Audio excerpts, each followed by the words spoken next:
নমস্কার, মাইন আপডেটের নতুন একটা ভিডিওতে আপনার স্বাগত। এবং আজকে ইস্টবেঙ্গলের ডুরান্ডের দ্বিতীয় ম্যাচ, এবং যতদূর জানা যাচ্ছে যে ডুরান্ডে প্রায় পূর্ণশক্তির দল নিয়েই এই ম্যাচেও ইস্টবেঙ্গল নামবে। তবে ইস্টবেঙ্গলের সমস্যার যেটা বিষয় সেটা হচ্ছে নন্দকুমারের হালকা একটা চোট রয়েছে, সেটা আপনারা জানতেনই। নিশু কুমার তো অলরেডি বাদ হয়ে গেছিলো এই ডুরান্ডের জন্য।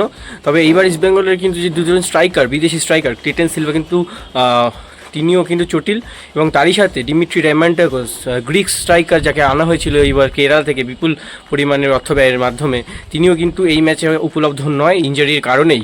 তো সেক্ষেত্রে ইস্টবেঙ্গলের যে সমস্যাটা ডাউনটাউন হিরোজের সাথে তাদের মুখোমুখি হতে চলেছে, তো সেক্ষেত্রে ইস্টবেঙ্গলের যে সমস্যাটা হবে সেটা হচ্ছে তাদের আপফ্রন্টে স্ট্রাইকারে কিন্তু তাদের দুজন এক্সপিরিয়েন্স স্ট্রাইকারকে তারা মিস করবে, বিদেশি স্ট্রাইকারকে। সেক্ষেত্রে কিন্তু তাদের দায়িত্বভার সামলাতে হবে তরুণ স্ট্রাইকারদের ওপর, এবং তরুণ স্ট্রাইকাররাই কিন্তু আজকে ইস্টবেঙ্গলের ফ্রন্ট লাইন লিড করবে। সেখানে জাস্টিন টিকে রয়েছেন, এবং তাছাড়া মোহামেডানের হয়ে আগের বছর দুরন্ত পারফর্ম করা স্ট্রাইকার রয়েছেন ডেভিড লালন সাঙ্গা, যিনি কিনা আই লিগ খেলেই, আই লিগ এবং সিএফএলের দমেই কিন্তু জাতীয় দলে নিজের স্থান পেতে অনেকটাই এগিয়ে গিয়েছিলেন, এবং সেখানে জাতীয় দলে তার শিবিরে একটা ডাকও পড়েছিল।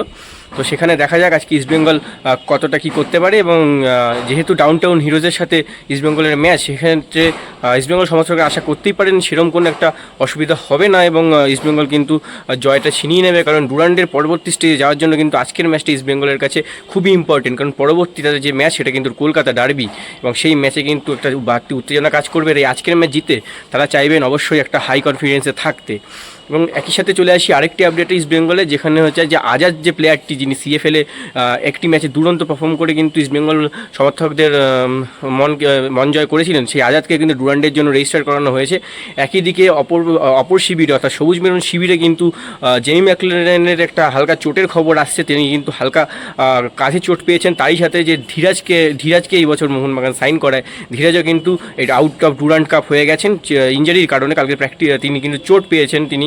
এবং তারই সাথে যতদূর জানা যাচ্ছে মোহনবাগান জেসন কামিন্স এবং গ্রেগ স্টুয়ার্ট এবং অ্যালবার্টো রড্রিগেসকে কিন্তু ডুরান্ডের জন্য রেজিস্টার্ড করিয়েছে। তো সেক্ষেত্রে বলা যায় যে 8 তারিখ অর্থাৎ কালকের ম্যাচে ইন্ডিয়ান এয়ারফোর্সের বিরুদ্ধে মোহনবাগানের যে দল নামবে, সেখানে কিন্তু মোহনবাগান জেমি ম্যাকলেনকে ছাড়া এবং ডিমি পেট্রাটোসকে ছাড়া কিন্তু বাদবাকি প্রত্যেক ফরেনারকেই মোহনবাগান পাবে, এবং বাকি সিনিয়র প্লেয়ারদেরও মোহনবাগান পাবে। এবং তারই সাথে আরেকটা আপডেট যেটা মোহনবাগানের উঠে আসছে সেটা হচ্ছে ডিমি পেট্রাটোস। তিনি কখন আসছে? তিনি কিন্তু আজ রাত অর্থাৎ আজ মধ্যরাত 12:30 পর কিন্তু তিনি কলকাতায় আসছেন, এবং ডিমি পেট্রাটোস আসার আগমনে কিন্তু বেশ উচ্ছ্বাসিত রয়েছে মোহনবাগানের সমর্থকরা। তো দেখা যাক ডিমি পেট্রাটোস আজকে আসেন, এবং তিনি কালকেই কি ট্রেনিংয়ে নামবেন কি না, কতটা ফিট থাকছেন।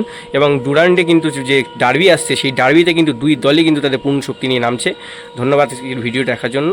অবশ্যই এরকম ভিডিও আরও পেতে আমাদের পেজ লাইক করুন এবং ইউটিউব চ্যানেল সাবস্ক্রাইব করুন।